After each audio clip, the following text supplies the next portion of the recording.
वेंकटाद्रिसमं स्थानं ब्रह्मांडे नास्ति किंचन वेंकटेश समो देवो न भूतो न भविष्यति ओं नमो वेंकटेशाय திருமலா திருப்பதி தேவஸ்தானம் ஸ்ரீ வெங்கடேஸ்வரா பக்தி சேனல் இணைந்து வழங்கும் ஸ்ரீமத் பகவத்கீதை பாராயணத்திற்கு அனைவரையும் வரவேற்கிறோம்.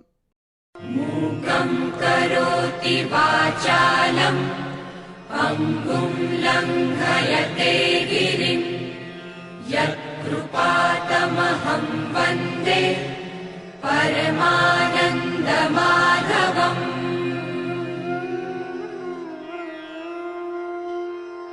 करारविन्देन पदारविन्दम् मुखारविन्दे विनिवेशयन्तम् वटस्य पत्रस्य पुटे शयानम् बालं मुकुन्दम् मनसा स्मरामि.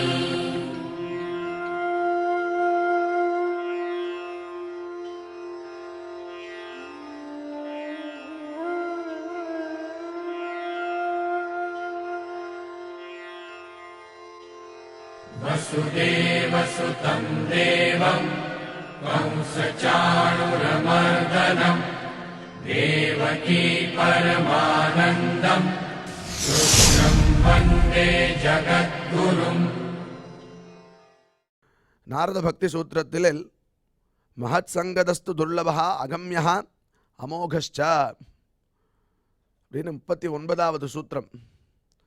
பக்தி ஏற்படுறதற்கு முக்கியமான காரணம் சத்சங்கம் அப்படிங்கிறத இங்கே காட்டி கொடுக்குறார் நாரதர் பக்தி சூத்திரத்தில்.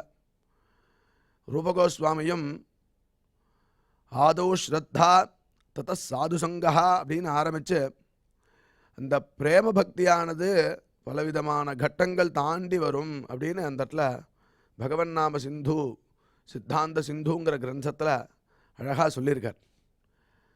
இந்த சாதுசங்கம் என்ன பண்ணோம் அப்படின்னா நீதி சதகத்தில் போய் பார்க்கும்போதே சந்தப்தாயசி சம்ஸ்திதஸ்ய பயசா நாமாபி ந ஞாயதே.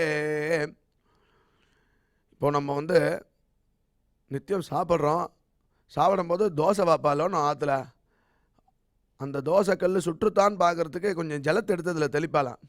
தெளித்தா அந்த ஜலம் இருக்கிற இடம் கூட தெரியாது, புஷ்ஷுன்னு ஆகிடும், எவாபரேட் ஆகிடும். அதே ஜலம் சந்தத்தாயசி, அயசின நெருப்பு, இது இரும்பில் ரொம்ப காய்ச்சின இரும்பில் சம்ஸ்திதஸ்ய பயசா ஜலத்தை எடுத்து தெளிச்சான்னா நாமாபி ந ஞாயதே, பேர் கூட தெரியாது, ஜலம் இருந்ததா அப்படின்னு கேட்டால் இல்லைன்னு தான் சொல்லுவோம் 2 நிமிஷம் கழிச்சு. அதே ஜலம் முக்தாகாரதயா ததேவ நிர்ணீ பத்ரஸ்திதம் ராஜதே, நிர்ணீ பத்ரஸ்திதம் முக்தாகாரதயா ததேவ ராஜதே. ஒரு தாமரை இலை மேலே ஜலத்தை எடுத்து தெளிச்சான்னா அதை பார்க்குறதுக்கு முத்து போல் தெரியுமா, அப்படியே பார்க்குறதுக்கு அப்படியே பிரகாசமாக தெரியும். அதே ஜலம் இன்னொரு இடத்துல பார்க்கும்போது ஸ்வாத்யாம் சாகர சுக்தி மத்திய பதிதம் தன் மௌக்திகம் ஜாயதே. இப்போ முத்துன்னு சொல்கிறோமே, அந்த முத்து எப்படி ஏற்படுறதுன்னு சாஸ்திரம் இங்கே காட்டி கொடுக்குறார். சுவாதி நட்சத்திரத்தில் ஒரு நல்ல மழை காலத்தில் இந்த சிப்பி திறந்துன்னு இருக்குமா, அதில் விழக்கூடிய ஒரு சொட்டு ஜலம் அப்படியே அது மூடினோடனே முத்தா மாறுறதுன்னு சாஸ்திரத்தை சொல்கிறார். ஸ்வாத்யாம் சாகர சுக்தி மத்திய பதிதம் தன் மௌக்திகம் ஜாயதே, முக்தா மாறுறதுதான். இதெல்லாம் என்ன பலவிதமான கட்டம் சொல்கிறார். பிராஜே நாதம மத்தியம உத்தம குணா சம்சர்கதோ ஜாயதே. சம்சர்க்கத்தினால தான் பலவிதமான அதம மத்தியம உத்தமமான குணங்கள் ஏற்படுறது அப்படின்னு அழகாக நீதி சதகத்தில் சம்சர்க்கம் எவ்வளோ முக்கியம், அது சாது சங்கமாக இருந்தால் எப்படி முத்து போல பிரகாசிக்கலாம், அதுக்கு மேலே முத்தாவே மாறலாம். இந்த சாதாரண ஜலம் முத்தாவே எப்படி மாறுறது அப்படிங்கிறத உதாரணமாக வச்சு சொல்லிருக்கார். அதுக்கோசரமே இந்த சாது சங்கம் ஏற்படணும். இந்த சத்சங்கமானது நம்மளுக்கு ரொம்ப முக்கியம். அது எப்படி வரும்னா முக்கியதஸ்து மகத் கிருபையைவா பகவத் கிருபா லேஷாத்வா அப்படின்னு 38வது சூத்திரம் நாரத பக்தி சூத்திரத்தில் பகவானே சுயமே அவனுடைய கிருப்பை லேசாக நம்ம மேலே உழுந்தா போதும் இந்த பக்தியானது நமக்கு ஏற்படும் அப்படிங்கிறதுக்காக ஒரு சாது சங்கத்தையும் நம்மளுக்கு ஏற்படுத்தி கொடுத்துருக்கான் தேவஸ்தானம் துவாரா, SVBC சேனல் துவாரா. அதனால்தான் இந்த பகவத்கீதை பாராயணமானது பிரதிதினம் பிரதிஸ்லோகம் ஒவ்வொரு ஆத்துலேயும் கேட்கணும்னு தேவஸ்தானம் ஏற்பாடு பண்ணி இது மக்கள்கிட்ட கொண்டு போய் சேர்ப்பிச்சுருக்கா. அப்பேற்பட்ட இந்த பகவத்கீதை பாராயணத்திற்கு முதல்ல குரு பிரார்த்தனை மற்றும் சங்கல்பத்துடன் இன்றைய நிகழ்ச்சியை துவங்கலாம்.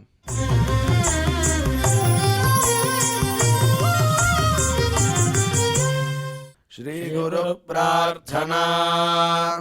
குரு பிரம்மா குருர் விஷ்ணுர் குருர்தேவோ மகேஸ்வரः குரு சாக்ஷாத் பரம் பிரம்ம தஸ்மை ஸ்ரீ குரவே நமः.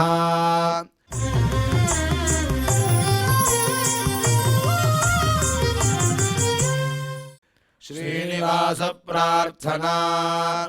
நமः க்ஷீராப்திநாதாய வைகுண்டாச்சலவாசினே முகுந்தாய நமோ நித்யம் அனந்தாய நமோ நமः.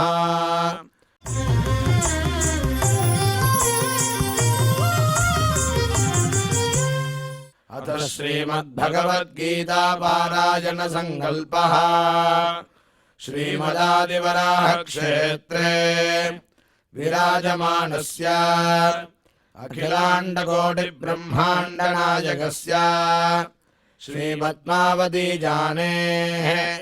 भगवतः श्रीवेङ्कटेश्वर स्वामिनः दिव्यसन्निधौ जगद्गुरोः श्रीकृष्ण परमात्मनः अनुग्रहेण समस्त प्रपञ्चस्य विशेषतः भारतदेशस्य उत्तरोत्तर शुभसम्पत्समृद्ध्यर्थं श्रीमद्भारतदेशगत तपस्विजन तपोबलवृद्धिद्वारा समस्तस्यापि मानवसमाजस्य सर्वारिष्टपरिहारार्थम् एतद्देशवासिनां सर्वेषां सज्जनानां योगक्षेमार्थं राष्ट्रविरोधिनां निबर्हणद्वारा जनानां चित्तशान्ति चित्तस्थैर्य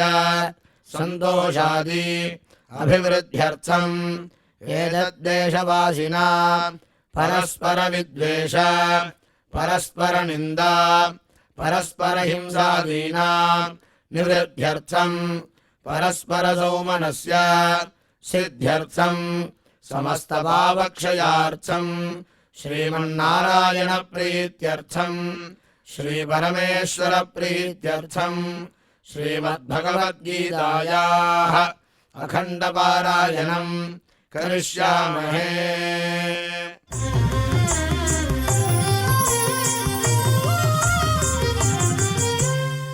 श्रीगीता प्रार्थना।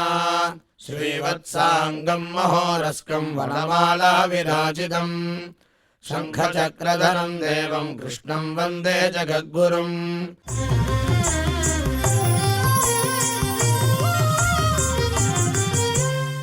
पार्थाय प्रतिबोधितां भगवता नारायणेन स्वयं व्यासेन ग्रथितां पुराणमुनिना मध्ये महाभारतम् अद्वैतामृतवर्षिणीं भगवतीम् अष्टादशाध्यायिनीम् अम्ब त्वामनुसन्ददामि भगवद्गीते भवद्वेषिणीम्।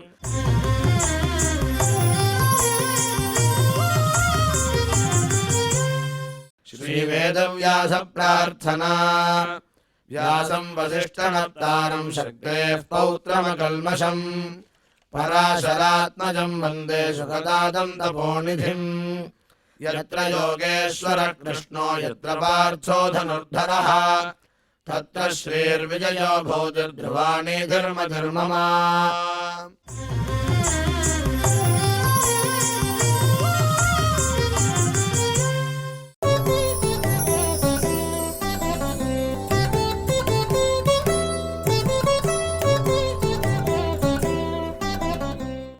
शरीरं यदवाप्नोति यच्चाप्युत्क्रामतीश्वरः गृहीत्वैतानि संयाति वायुर्गन्धानि वाशयात् श्रोत्रं चक्षुस्पर्शनं च सरसनं घ्राणमेव च अधिष्ठाय मनश्चायं விஷயானுபசேவதே.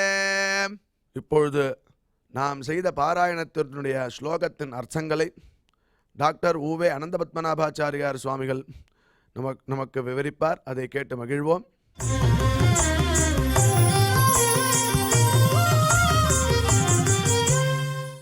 ஷரீரம் யதவாப்னோதி யச்சாப்யுத்க்ராமதீஸ்வரः गृहीत्वैतानि संयाति वायुर्गन्धानि वाशयात् श्रोत्रं चक्षुः स्पर्शनं च रसनं घ्राणमेव च अधिष्ठाय मनश्चायं விஷயான் உபசேவதே. ஓம் நமோ பகவதே வெங்கடேஷாய. அதாவது முன் ஸ்லோகத்தில் மனஷஷ்டானி இந்திரியாணி பிரகிருதிஸ்தானி கரிஷதி என்று பரமாத்மா அருளி செய்தான். அதாவது பிரகிருதி காரியமான தங்களுடைய தேகத்திலிருந்து பத்த ஜீவர்களாகிய நாம் பிரகிருதி காரியமான நம்முடைய தேகத்திலிருந்து மனசு முதலான இந்திரியங்களை இப்படி நாம் இழுக்கிறோம். மனசுனா அலப்பாயறதே சுவாமி, அலப்பாயறது. Total concentration lacking. நீங்கள் கவனிச்ச எழுதியும் பல முறை நான் சொல்லியிருக்கேன். நாம் இப்போ டோட்டலாக கான்சன்ட்ரேஷனை விலகி வந்துட்டோம். நம்ம கம்ப்ளீட்டாக நம்ம கான்சன்ட்ரேஷன்லேருந்து விலகி வந்துட்டோம். நம்ம ஒரு விஷயம், ஒருத்தர் நம்ம கையில் ஒரு கல்யாண பத்திரிகையை கொடுத்து என் பையனுக்கு கல்யாணம் வர 27ஆம் தேதி அன்றைக்கி கல்யாணம், இந்த கல்யாண மண்டபத்தில் நான் கல்யாணம் வச்சுருக்கேன் அப்படின்னா அதை நம்ம கவனிப்போம். ஆனால் மனசில் வாங்கிக்க மாட்டோம். உடனே பண்ணும், யாருக்கு கல்யாணம்? பையனுக்கா? என்னைக்கு கல்யாணம்? 22ஆம் தேதியா? எந்த கல்யாண மண்டபம்? இந்த கேள்வி நம்ம ரிப்பீட் கேட்போம். இப்போ ஒருத்தர்கிட்ட பேர் கேட்குறோம், அவர் பேர் சொல்கிறார். ஒரு 2 நிமிஷம் கழிச்சு உங்கள் பேர் என்னன்னு சொன்னீங்க கேட்போமா இல்லையா? எந்த அளவுக்கு நாம் நம்முடைய மன பிழர்வில் இருக்கோன்றதை பார்த்துக்கணும். மனம் அப்படியே பல்ட்டி அடிச்சுடுது, உள்டாயிடுது. பிழர்வுன்னு பேர் அதற்கு இல்லையா? மனமானது பிழன்று விட்டது, உள்டா எடுத்து கவனிக்கல, மனச்சிதைவு, கான்சன்ட்ரேஷன் போயிடுத்து. அவரை கேள்வி கேட்குறோமே தவிர்த்து அந்த கேள்விக்கு உரியதான பதிலை நம்முடைய மனசில் நம்ம ஸ்டோர் பண்ணி வச்சுக்கல. ஆனால் அலக்கழிக்கப்படுறது. ஒரு காரியம் நினச்சவே இன்னொரு காரியம் பண்ணுறோம். ஒரு காரியம் நினச்சா இன்னொரு காரியத்தில் புத்தி போகிறது. எத்தனையோ ஒரு வண்டி ஓட்டுறோம், வண்டி ஓட்டச்சே எத்தனையோ சிந்தனைகள். அப்போ ரோட சிக்னல் கவனிக்கல, சிக்னல் போட்டிருக்கான், நம்ம காரை ஓட்டிடுறோம். உடனே ஒருத்தர் கேட்குறாரு, அந்த போலீஸ்காரன் வந்தான், ஏன் ஓட்ட? ஐயோ சார் கவனிக்கல சார். கவனிக்கலன்னா அப்போ வண்டி ஓட்டச்சே நீ என்ன பண்ண? உன்னை நம்பி உசுருக்கு யார் உத்தரவாதம்? ரோட்டில் நீ இப்படி தான் யோசிச்சுட்டே போயிட்டு இருப்பியா? ஒவ்வொரு சமயம் நீ இப்படி யோசிச்சுட்டே போயிருந்தா இந்த உலகத்தில் இன்றைக்கி கோடான கோடி மக்கள் இருக்காளா? எத்தனை மக்கள் பாப்புலேஷன்? 600 கோடியோ 800 கோடியோ சொல்கிறோமோ இல்லையோ? இத்தனை பேருக்கு நம்ம என்னைக்கு ட்ரெயின் பண்ணி எல்லாரையும் மனசை திருடீகரணம் பண்ண முடியும்? சான்ஸே இல்லை பாருங்கோ. அதனால தான் பரமாத்மா சொல்லிட்டான், இதெல்லாம் வேலைக்கு ஆகாது, நீ பேசாமல் சரணாகதி பண்ணுன்ட்டான் பரமாத்மா. அதான் உண்மை, அதான் யதார்த்தம், அதுதான் நம்ம பண்ணிட்டு இருக்கோம் இன்றைக்கும். ஆகையால் இப்போ என்ன கேள்வி கேட்டார்? மனஷஷ்டானி இந்திரியானி பிரகிருதிஸ்தானி கரிஷதி. அவனை போட்டு இழுக்கிறது. எப்படி இழுக்கிறது? கரிஷதி கரிஷதி கரிஷத்தேவ. இழுக்கிறது பிடிச்சி இழுத்துட்டே இருக்குன்ற மாதிரி. எப்படி இழுக்கிறது? ஷரீரம் யதவாப்னோதி யச்சாப்யுத்க்ராமதீஸ்வரः கிரஹீத்வைதானி சஞ்யாதி வாயுஹு கந்தானி வாஷயாத். ஷரீரம், இந்திரியம் இவற்றிற்கு நியந்தானையான கமாண்ட், இவற்றை நியமிப்பவன் யாருன்னா ஜீவாத்மா. சகாரணம் கரணாதிபாதிபா. கரணாதிபாதிபா, கரணங்களுக்கு அதிபன் ஜீவன், அவனுக்கு அதிபன் பரமாத்மா. இப்போ இந்திரியங்கள்லாம் கரணங்கள், நம்முடைய புலன்கள், அதெல்லாம் நியமிப்பவன் யார்? ஷரீரம். தேகத்தை நியமிப்பவன் யார்? கை அப்படி தூக்கு, அப்படி கால் போ, அப்படி உட்காரு, இப்படி சாஞ்சிக்கோ, இப்படி பாரு அப்படின்னு ஒரு கமாண்டு கொடுத்துட்டே இருக்கான் அந்த தேகத்திற்கு. உத்க்ஷேபண, அபக்ஷேபண, ஆகுஞ்சன, பிரசாரண, கமனானி என்ற கர்மாக்களில் ஈடுபடுத்தலாம் இந்த தேகத்தை. கை தூக்குறது, இறக்குறது, பார்க்குறது, இப்படி திரும்புறது, அப்படி திரும்புறது, போகிறது வருது, எல்லாம் என்னது? தேகத்தினுடைய வியாபாரங்கள். தேகத்தினுடைய வியாபாரங்கள். சரி, முடியாத போச்சு, கை கால் உடம்பு விளங்கலை, அந்த விஷயங்கள்லாம் எடுத்துகிட்டு வரக்கூடாது. பொதுவாக இந்த ஜீவாத்மா இதை இயக்குகிறானா இல்லையா? வாயால் பேச சொல்கிறான், கண்ணால் பார்க்க சொல்கிறான், மூக்கால் நுகர சொல்கிறான், காதால் கேட்க சொல்கிறான், இப்படி இந்திரியங்களை பிரசரிக்கிறான்.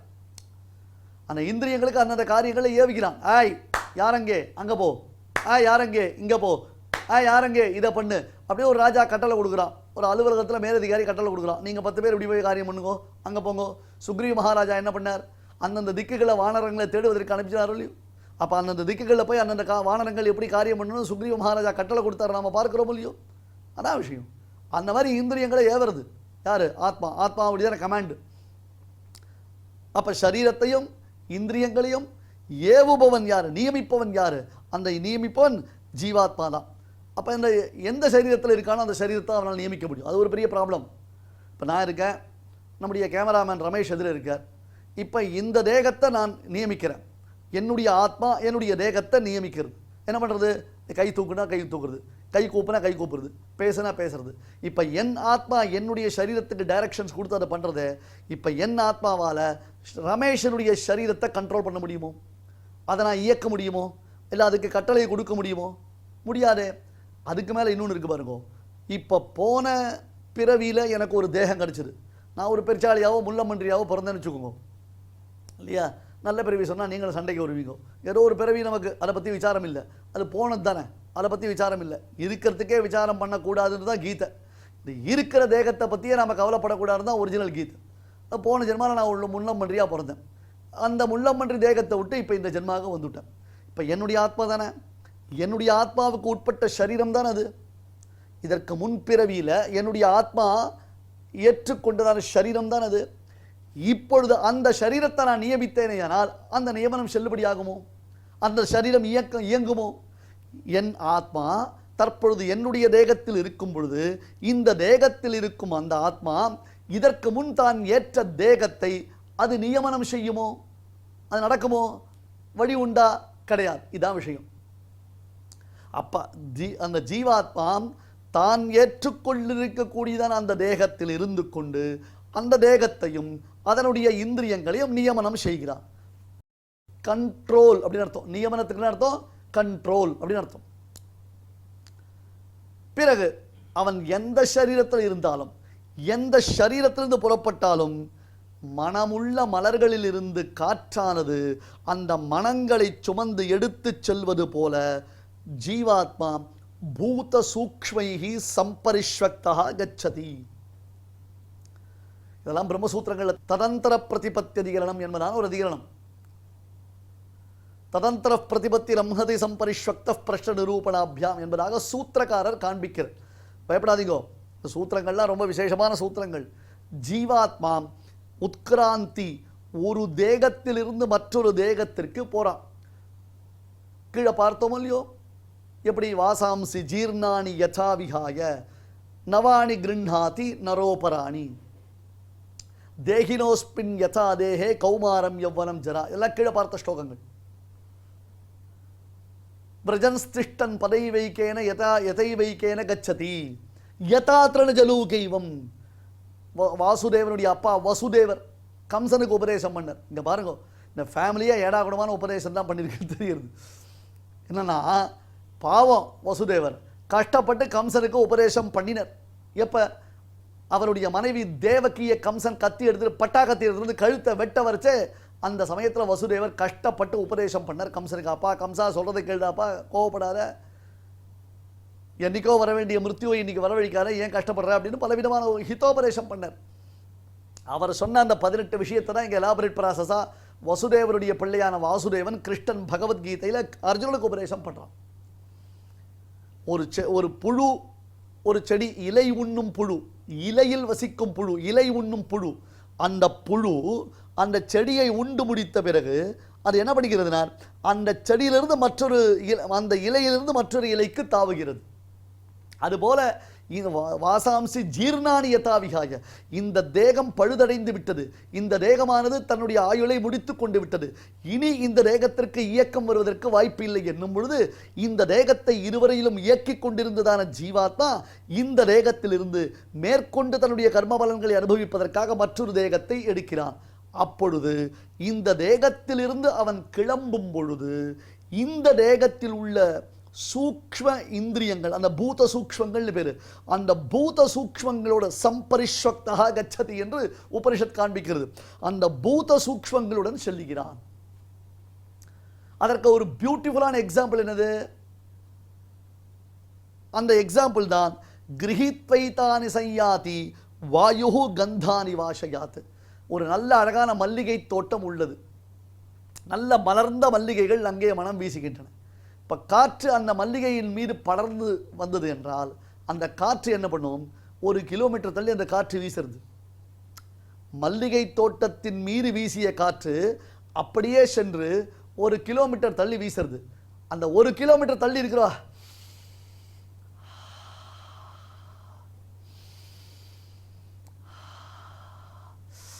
சூப்பர்ல, என்ன வாசனைல, அப்படியே கும்முன்னு மல்லி புஷ்பம் வாசனை வீசுறது. என்ன இந்த மல்லி புஷ்பம் இருக்கா? கண்ணு கட்டின தூரம் வரல மல்லி புஷ்பம் இல்லை. ஆனால் மல்லி புஷ்பம் எங்கே இருக்குது? 1 கிலோமீட்டர் தள்ளி இருக்கு. இந்த 1 கிலோமீட்டர் தள்ளி புஷ்பம் இருந்தது. ஆனால் காற்றானது அதனுடைய நுண்ணிய வாசனையை மட்டும் சுமந்து வந்து 1 கிலோமீட்டர் தள்ளி அந்த வாசனையை அது வெளிப்படுத்துகிறது. அங்கே தெரியுது, அந்த முழுக்க தெரியுது, அந்த பிராந்தியம் முழுக்க வாசனை இருக்கோ இல்லையோ. அப்போ கிரகித்வைதானி சையாதி, எவ்விதம் வாயுவானது காற்றானது புஷ்பத்திலிருந்து மனத்தை சுமந்து செல்லுகிறதோ அதுபோல ஜீவன் ஒரு தேகத்திலிருந்து மற்றொரு தேகத்திற்கு இந்திரியங்களை அவன் இழுத்துச் செல்லுகிறான். இந்த எக்ஸாம்பிள் பியூட்டிஃபுல் எக்ஸாம்பிள். கிருஷ்ணன் இன்னும் அழகாக ப்ராக்டிக்கல் எக்ஸாம்பிள் கொடுக்குறான் பாருங்க. மல்லிகை தோட்டம் 1 கிலோமீட்டர் முன்னாடி இருக்கு. நாம் இங்கே உட்காந்துருக்கோம். நமக்கு இங்கே மல்லிகை புஷ்பத்தினுடைய வாசனை எப்படி வந்தது? அந்த காற்று அந்த மல்லிகை மனத்தை சுமந்து வருகிறது. மல்லிகையை சுமந்து வரவில்லை. அது பூவை கொண்டு வரல. பூக்கள் இன்னும் தோட்டத்தில் தான் இருக்கு. கவனிச்சேடா? இன்னொரு சுவாரஸ்யம் பார்த்தேடா, அந்த புஷ்பம் செடியில் இருக்கிற பரியந்தம் காற்று எவ்வளவு அதை தூக்கி வந்தாலும் அந்த மனம் இருக்கும். ஆனால் அந்த செடியிலேருந்து புஷ்பத்தை பறிச்சுட்டு வரலாம், மனம் போயிடும். ஒரு புஷ்பத்தில் இவ்வளோதான் மனம் இருக்குது, இவ்வளோதான் மனம் இல்லைன்னு சொல்ல முடியுமா? புஷ்பத்தினுடைய மனம் புஷ்பம் வாடாத வரலாம் நல்லா இருக்கும் சுவாமி. கவனிச்சிருக்கோம் இல்லையோ? புஷ்பம் வாடித்தினா தான் அதனுடைய மனம் போகும். கிரகித்வைதானி சையாதி வாயுர்கந்தானி வாசயாத். இப்போ மனித சரீரம் பெற்றிருக்கக்கூடிய ஜீவனானவன் அதை விட்டு அவன் சொர்க்கத்திற்கு சென்று தேவ சரீரம் பெற்றாலும் சரி, அல்லது நாயாய் பூனையாய் கழுதையாய் மறுபடியும் மனித சரீரமாகவோ புழுவாகவோ பிரம்மாவாகவோ வச்சுக்கோமே, விடுவான் ஒருத்தர் பிரம்மாவாகணும்னு வச்சுக்கோங்களேன். அப்படி இருந்தாலும் அவன் தாம் மட்டும் போல ஸ்தூல சரீரத்திலிருந்து, அதாவது இதுக்கு முன்பாக தான் பெற்றிருக்கக்கூடிய சரீரத்திலிருந்து கடைந்து எடுக்கப்பட்ட பூத சூக்ஷ்மைஹி சம்பரிஷக்தா கச்சதி. அந்த பூத சூக்ஷ்மங்களுடன் தான் அவன் டிராவல் பண்றான். அந்த பூத சூக்ஷ்மங்களோட தான் போறான். அது எப்படி? அதாவது ஸ்தூல சரீரத்தில் இருக்கக்கூடிய இந்திரியங்கள் பூத சூக்ஷ்மங்களுக்குள்ள சூக்ஷ்ம ரூபமான அந்த பூதங்கள்ல அடைக்கப்படுகிறது. இல்லைன்னா நீங்க இதெல்லாம் எப்படி இமேஜின் பண்றது? இன்னைக்கு எத்தனையோ அட்வான்ஸ் டெக்னாலஜி வந்துருது.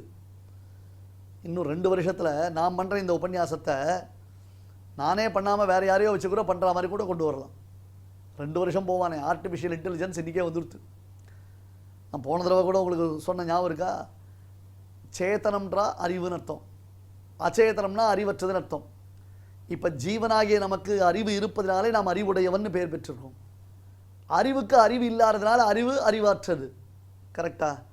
நமக்கு அறிவு இருப்பதனாலே நாம் அறிவுடையவன், அறிவுக்கு அறிவு இல்லாததுனால அதுக்கு அறிவு கிடையாது. கரெக்டு தானே? கரெக்டு தானே?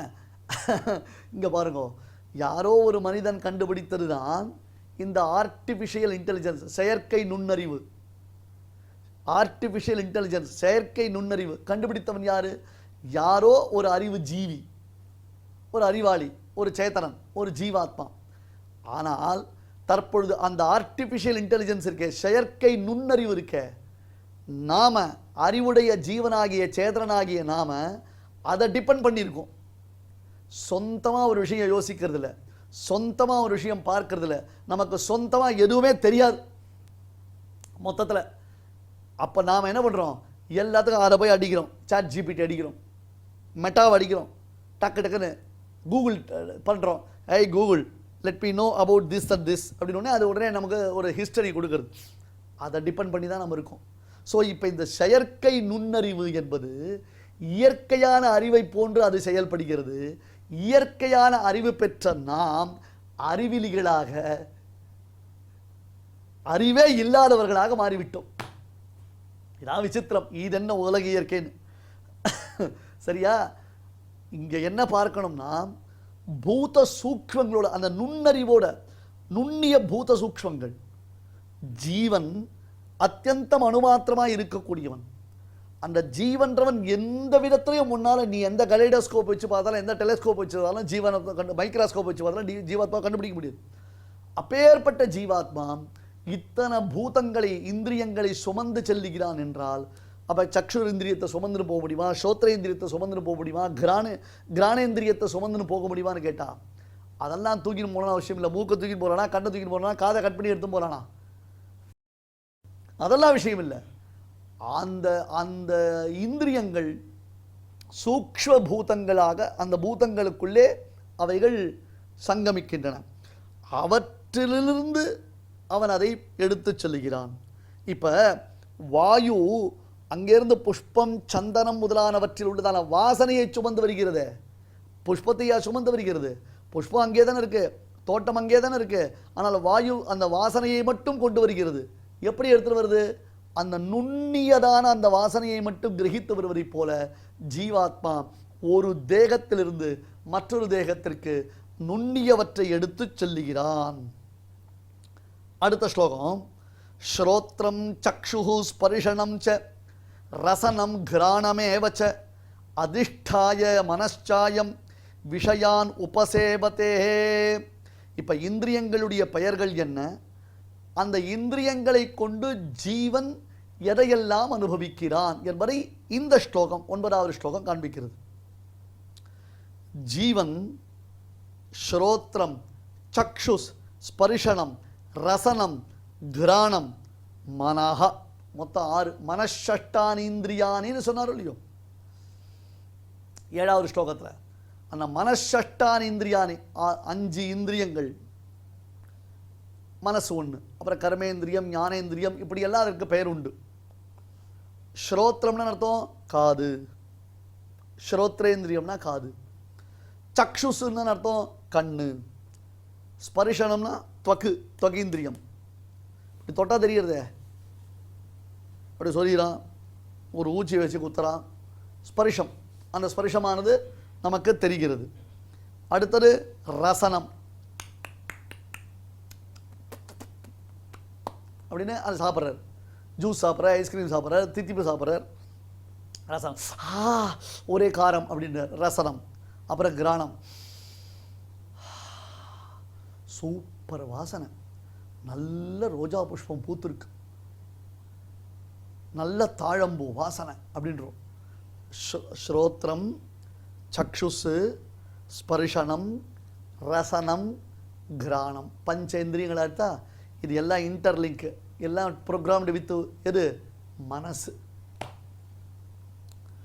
மனசு புரியுதா? மனசு. இப்போ அந்தந்த இந்திரியங்களை மனசோட ப்ரோக்ராம் பண்ணி வச்சுட்டா, ஆத்மா மனசா சயுஜ்ஜ மனஹா இந்திரியேன இந்திரியமர்த்தேன தத பிரத்யக்ஷம். அங்கே யார் போகிறா? தேவதத்தன் போகிறான். அங்கே போகிறது தேவதத்தன் தானே. உடனே ஆத்மா என்ன பண்ணுறது? மனசை கூப்பிட்டு நீ கண்ணால் அதை பாரு அப்படின்றது. ஆத்மா மனசை கூப்பிட்டு நீங்கள் உடனே ஆத்மா மனசே மனசேன்னு கூப்பிடுமா? நாமெல்லாம் கூப்பிட்டா யாரும் திரும்பி கூட பார்க்க மாட்டா. சில பேருக்கு நம்ம புரிய வைக்கிறதுக்கு ரொம்ப லேட்டு. இந்த வாட்ஸ்அப்னு வச்சுருக்கோம்ல, வாட்ஸ்அப்பு எல்லாம் பெரிய யூட்டிலிட்டி உண்டுன்னு பேர் அதுக்கு. சில பேருக்கு நாம் வாட்ஸ்அப்பில் மெசேஜ் அனுப்பிச்சோன்னா அவளுக்கு ஃபோன் பண்ணி உனக்கு வாட்ஸ்அப்பில் ஒரு மெசேஜ் அனுப்பிச்சிருக்கேன் பாருன்னு சொன்னா தான் பார்ப்பான். புரியுதா? ஆனால் டெக்னாலஜின்றோம். அவளுக்கு ஃபோன் பண்ணி உனக்கு நான் மெசேஜ் அனுப்பிச்சிருக்கேன் பாருன்னு சொன்னா தான் அவளே பார்ப்பான். அந்த மாதிரி இருக்கு லோகம். அதனால் நாம் கூப்பிட்டா, இப்போ ஆத்மா மனசை கூப்பிட்டு நீ தேவதத்தன் போகிறத பாருன்னா, அதெல்லாம் micro micro micro micro micro micro செகண்டுக்குள்ளே வரக்கூடிய கமாண்ட். அது ப்ரோக்ராமிங் அந்த மாதிரி இருக்குது. இதெல்லாம் நீங்கள் எந்த டெக்னாலஜியாலையும் நிரூபிக்கவே முடியாது.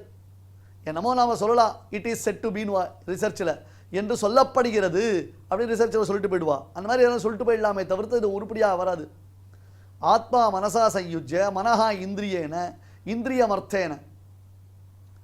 அப்போ மனசு கண்ணை தூண்டுறது, ஆத்மா மனசை தூண்டுறது, மனசு கண்ணை தூண்டுறது. கண்ணானது அந்த தேவதத்தன் இடத்துல போய் நிற்கிறது. அங்கே போகிறது யார்? தேவதத்தன் அப்படின்னு பார்க்கறச்சே பிரத்யக்ஷமானது உனக்கு உண்டாருது. இந்த குழம்புல உப்பு போட்டிருக்கா இல்லையா, குழம்புல உப்பு இருக்கா இல்லையா பார்க்கணும்னா ரசனேந்திரியம் ஆத்மா மனசை தூண்டுறது, மனசு ரசனேந்திரியத்தை தூண்டுறது, ரசனேந்திரியம் குழம்பு சுவைக்கிறது, சுவைத்து அதில் உப்பு போரும் போராது என்று அதை அறிவிக்கிறது. சில்னஸ் இருக்கா இல்லையா, குளிக்கணும் வெந்நீர் போட்டிருக்க, அந்த வெந்நீர் சூடாக இருக்கா, வெந்நீர் ஆறி போயிருக்கா, இன்னும் கொஞ்சம் சூடு வேணுமா, இல்லை இன்னும் கொஞ்சம் ஆறணுமா, அந்த வெந்நீரை ஆற்றணுமா அப்படின்றதுக்கோசரம் அதை எடுத்து இப்படி கையில் தொகிந்திரியத்தில் பார்க்குறேன். சுவாமி இது குளிர்காலமாக இருக்குது, அதனால் ஆடி மாதம் வந்தால் கூட குளிர் அதிகமாக போயிடுத்து, அதனால் கொஞ்சம் இன்னும் கொஞ்சம் உஷ்டம் இருந்தால் பரவாயில்லை அப்படின்னு நினச்சிக்கிறோமோ இல்லையோ. அப்போ அந்தந்த பிரேரணை, அதாவது ஆத்மாவானது மனசுக்கு கொடுக்கக்கூடிய கட்டளையின்படியாக மனசு அந்தந்த இந்திரியங்களோட சம்பந்தப்படுகிறது. ஏன்னா இங்க பாருங்க, ஜீவன் உள்ளுக்குள்ளே தன்னைத்தானே அனுபவித்து கொண்டு தன் ஆத்மானுபவத்தை பெறுவதற்கு அவனுக்கு எந்த இந்திரியங்களுடைய வியவஸ்தையும் எந்த இந்திரியங்களுடைய சப்போர்ட்டும் தேவையில்லை. ஆனால் தன்னை சுற்றி நடக்கக்கூடிய நிகழ்வுகளை அவன் தெரிந்து கொள்ள வேண்டும் என்றால் ஜீவனுக்கு பாஹ்யேந்திரியங்களுடைய சப்போர்ட் வேணும். கண்ணால்தான் பார்க்க முடியும், காதால்தான் கேட்க முடியும், துவகிந்திரியத்தினால்தான் அதை ஸ்பரிசிக்க முடியும், கிராணேந்திரியத்தினால்தான் அதை நம்மளால் உணர முடியும், ரசனேந்திரியத்தினால்தான் சுவைக்க முடியும். இவை அனைத்தையும் ஜீவன் உணர்வது எதனாலே? இந்திரியங்களுடைய சம்பந்தத்தினாலே. ஆனால் மனம் என்ன பண்றது? இந்த எல்லா அனுபவத்தையும் ஆத்மாவிற்கு அளிக்கிறது. சுகதுக்காதிகள் ஆத்மாவிற்கு ஏற்படுவதற்கு காரணம் என்ன? மனசு. மனையேவ மனுஷானாம் காரணம் பந்தமோக்ஷயோகோ என்பதாக சொல்றார். ஆனால் அந்த மனசுனது அது அந்தரிந்திரியம். மனசு டக்குன்னு உனக்கு வெளியில புரியாது, வெளியில வராது, வெளியில உன்னால மனசை அறிந்து கொள்ளவும் முடியாது. மற்றவைகள் பகிரிந்திரியங்கள், மனசு என்பது அந்தரிந்திரியம். ஆத்மா மனசை பிரேரணை செய்கிறது, ஆத்மா மனதை தூண்டுகிறது. ஆத்மாவினாலே தூண்டப்பட்ட மனசு பாஹ்யேந்திரியங்களை அந்தந்த காரியங்களை செய்யும்படியாக ஏவுகிறது. அப்ப ஒரு ருச்சிக்கு ஆசைப்படுறோம், கண்ட்ரோல் இல்லை, கடையில் வாங்கி சாப்பிட்றோம். கடையில் வாங்கி சாப்பிடக்கூடாது தெரியும். இப்போ திருவேங்கடமுடியான் பிரசாதம்னு சொல்கிறோம், பகவான் சேவிச்சுட்டு ஆலயத்திலிருந்து வெளியில் வரும். வெளியில் வரைச்சே பகவானுக்கு நைவேத்தியம் பண்ண பிரசாதம் கொடுக்குறார். அதனுடைய மகிமை எப்படி? அதை பெருமாளை சேவித்தோம், வெளியில் வரைச்சா ஒரு தொன்னையில் பிரசாதம் கொடுக்குறான், அந்த பிரசாதத்தை வாங்கிட்டோம். அதை வாங்கிட்டு வெளில வருது எப்படி? அந்த வெளில வந்த உடனே பக்கத்தில் ஒரு கடை போட்டிருக்கான், கையேந்தி பவன், பஜ்ஜி போண்டா அதெல்லாம் போட்டு சுட சுட போட்டு வச்சுருக்கா. நாக்கு ஊறுறது. 4 மணி நேரம் க்யூவில் நின்று சுவாமி தரிசனம் பண்ணினதுனால அது கொஞ்சம் ஏதாவது சாப்பிடணும் போல் இருக்குது. உடனே நாம் போய் அந்த பஜ்ஜியும் போண்டாவையும் வாங்கி சாப்பிட்றோம். ரசனேந்திரியம் தானே இது, ருச்சிக்கு தானே நாக்கு அடிமையாச்சு, அதை சாப்பிட்ணும்னு ஆசை தானே வந்தது. இப்போ இது ஒரு பாப்பமா இல்லையா? பண்ணுறோமா இல்லையா நம்ம அந்த பாப்பத்தை? அதான் சுவாமி இது அவனை பிடிச்சி இழுக்கிறது. இதுக்கு கீழே ஒரு விஷயத்தை நம்ம நடுவில் மிக்ஸ் பண்ணிக்கணும். என்னது? அந்த சத்துவம் ரஜஸ் தமசு போட்டு அடிச்சது எல்லாத்தையும். சத்தம் தான் பெருமாள் பிரசாதம் கொடுத்துருக்கா, அது என்ன வேணா இருக்கட்டுமே. அது தூண்டு சக்கரை பொங்கல் இவ்வளோதான் புளியோரை கொடுத்தா கூட நம்முடைய யானை பசிக்கு சோலை பொறினா கூட பெருமாள் பிரசாதம் வந்திருக்கு, நம்ம அதை சாப்பிட்றோம் போடுறோம். இந்த கண்டபடி கையேந்தி பவனில் போய் பஜ்ஜி போண்டாலாம் சாப்பிடக்கூடாது அப்படின்னா கண்ட்ரோல். இவனுக்கு கொஞ்சம் கொஞ்சமாக ஆத்ம அவலோகனத்திற்கு அவனை தன்னை பக்குவப்படுத்திக்கிறதுக்கு ஒரு வாய்ப்பு வரும். இந்த வித்தியாசங்களை நாம் அவனை புரிஞ்சுக்கணும். எனவே இவன் அதிஷ்டாய வனச்சாயம் விஷயானுபசேவத்தை, விஷயங்களை அவன் அனுபவிக்கிறான் என்று இந்த 2 ஸ்லோகம். ஷரீரம் யரவாப்னோதி யச்சாப்யுத்கிராமதீஸ்வரः கிரஹீத்வைதானி சஞ்யாதி வாயுர்கந்தானி வாசயாத் ஸ்ரோத்ரம் சக்ஷுः ஸ்பர்ஷனம் ச ரசனம் கிராணமேவச்ச அதிஷ்டாய மனச்சாயம் விஷயான் உபசேவதே. ஸ்ரீமதே பகவதே பாஷ்யகாராய நமஹ. இப்பொழுது அடியான் சொல்றதை எல்லாரும் வாங்கி சொல்லணும். ஷரீரம் யதவாப்னோதி शरीरं यदवाप्नोति சாப்யுத்க்ராமதீஸ்வரஹ यच्चाप्युत्क्रामतीश्वरः गृहे त्वैतानि संयाति गृहे त्वैतानि संयाति वायुर्गन्धानि वाशयात् वायुर्गन्धानि वाशयात् श्रोत्रं चक्षुस्पर्शनं च श्रोत्रं चक्षुस्पर्शनं च रसनङ्घ्राणमेव च रसनङ्घ्राणमेव च अधिष्ठाय मनश्चायम् अधिष्ठाय मनश्चायं விஷயானுபசேவதே. विषयानुपसेवते. இப்பொழுது நாம் அனைவரும் சேர்ந்து பாராயணம் செய்யலாம். शरीरं यदवाप्नोति यच्चाप्युत्क्रामतीश्वरः गृहे त्वैतानि संयाति वायुर्गन्धानि वाशयात् श्रोत्रं चक्षुस्पर्शनं च रसनङ्घ्राणमेव च अधिष्ठाय मनश्चायं விஷயானுபசேவதே. தெய்வத்தை ஆராதிக்கும் உன்னதமான வழிகளில் முக்கியமானது பகவன் நாம சங்கீர்த்தனம், அவனை ஸ்தோத்திரம் பண்ணும் முறை. அதை பற்றி விஷ்ணு சஹஸ்ரநாம பாஷ்யத்தில் பகவத் பாதால் அஸ்ய ஸ்துதி லக்ஷணஸ்ய அர்ச்சனஸ்ய ஆதிக்கே கிம் காரணம் அப்படின்னு ஒரு கேள்வி கேட்குறார். அதுக்கு ஹிம்சாதி புருஷாந்தர திரவியாந்தர தேச கால நியம அனபேட்சத்வாத் ஆதிக்கே காரணம் அப்படின்னு காட்டி கொடுக்குறார். நம்மளுடைய ஹிந்து தர்மத்தில் சம்பூர்ணமான அஹிம்சை விதிக்கலை. சில இடங்களில் ஹிம்சையும் தேவைப்படுறது. ஆனால் இந்த பகவன் நாமோச்சாரணத்தில் ஹிம்சையே இல்லை அப்படின்னு காட்டுறார். புருஷாந்தர பாக்கி இருக்கிற மனுஷாளுடைய அபேட்சை தேவை கிடையாது. திரவியாந்தர இந்த மாதிரி திரவியங்களை வச்சுண்டு இப்படி யஜ்யம் பண்ணு, இப்படி சுத்தமாக இருக்கணும் திரவியங்கள் அப்படின்னு சொல்ல நியமம் கூட இங்கே தேவை கிடையாது. பகவன் நாம சொன்னாலே போதும். திரவியாந்தர தேச கால, இந்த சமயத்தில் தான் இதை பண்ணணும், இந்த காலத்தில் தான் இந்த தேசத்தில் தான் இதை பண்ணணும், இந்த ஊரில் தான் இதை பண்ணணும் அப்படிங்கிற நியமமும் இல்லாதனால, நியமமும் இல்லாது எப்போ வேணால் எப்படி வேணால் எங்கே வேணால் சொல்லலாம் அப்படிங்கிறது தான் இந்த ஸ்துதியினுடைய முக்கியத்துக்குவே காரணம் அப்படின்னு பகவத் பாதால் இந்த பகவன் நாமோச்சாரணத்தினுடைய மேன்மையை பற்றி அழகாக விஷ்ணு சஹஸ்ரநாம பாஷ்யத்தில் பிராரம்பத்திலேயே நம்மளுக்கு உபதேசிக்கிறார். அவ்வழியிலே நாம் இப்பொழுது நாம சங்கீர்த்தனத்தை கேட்டு மகிழ்வோம்.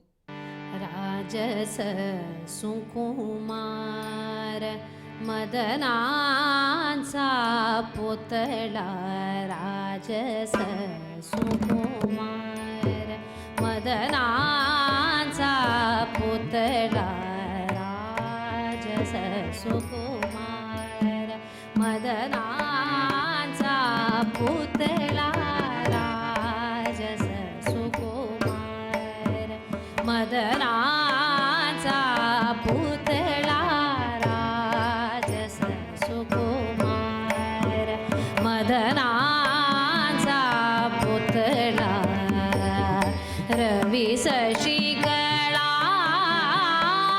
लोपलिया राजस सुकुमार मदनाचा पुतळा राजस सुकुमार मदनाचा पुतळा राजस सुकुमार मदनाचा पुतळा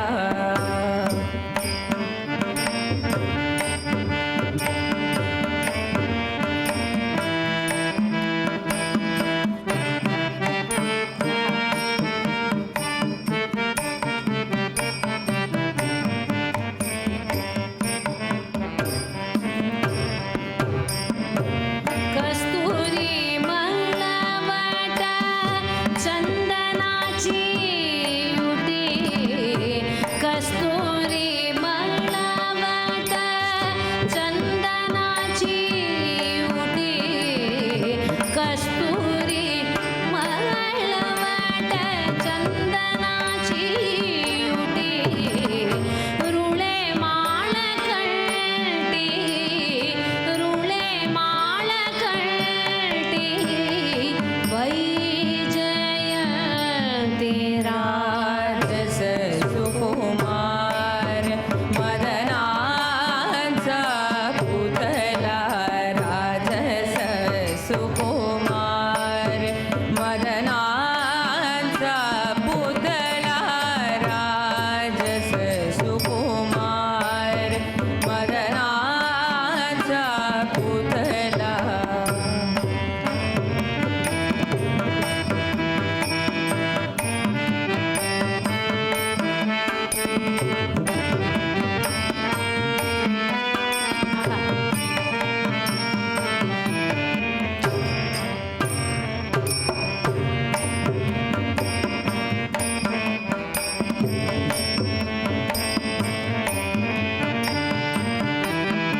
இந்த நிகழ்ச்சியில் இதுவரை நாம் பாராயணம் செய்த ஸ்லோகங்களில் ஏதேனும் அக்ஷரதோஷம் இருந்திருந்தால் அதை நிவர்த்திக்கும் பொருட்டு பகவானிடம் நாம் க்ஷமா பிரார்த்தனை செய்வோம்.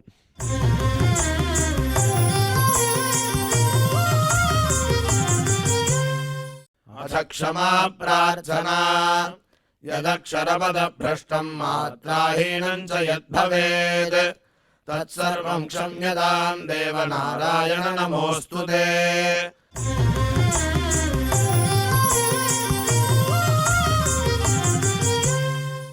अथ भगवत्समर्पणम् कायेन वाचा मनसेन्द्रियैर्वा बुद्ध्यात्मना वा प्रकृते स्वभावात् करोमि यद्यत् सकलम् परस्मै नारायणायेति समर्पयामि।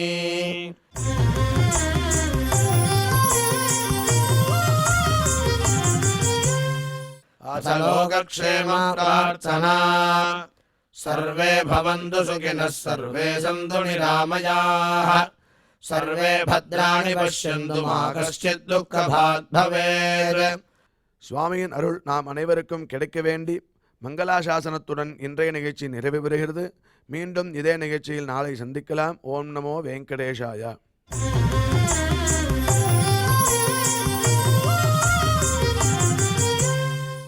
अथ मङ्गलम् श्रियः कान्ताय कल्याणनिधये निधयेऽर्थिनाम् श्रीवेङ्कटनिवासाय श्रीनिवासाय मङ्गलम्.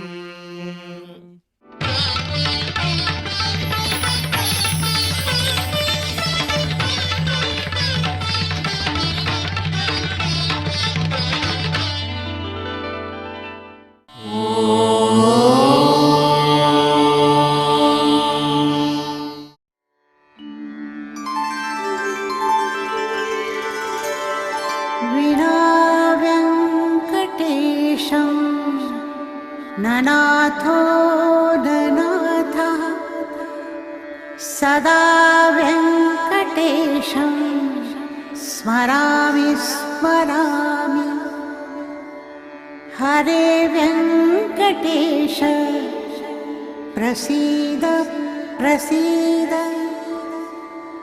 प्रियं वेङ्कटेश प्रयच्छ प्रयच्छ।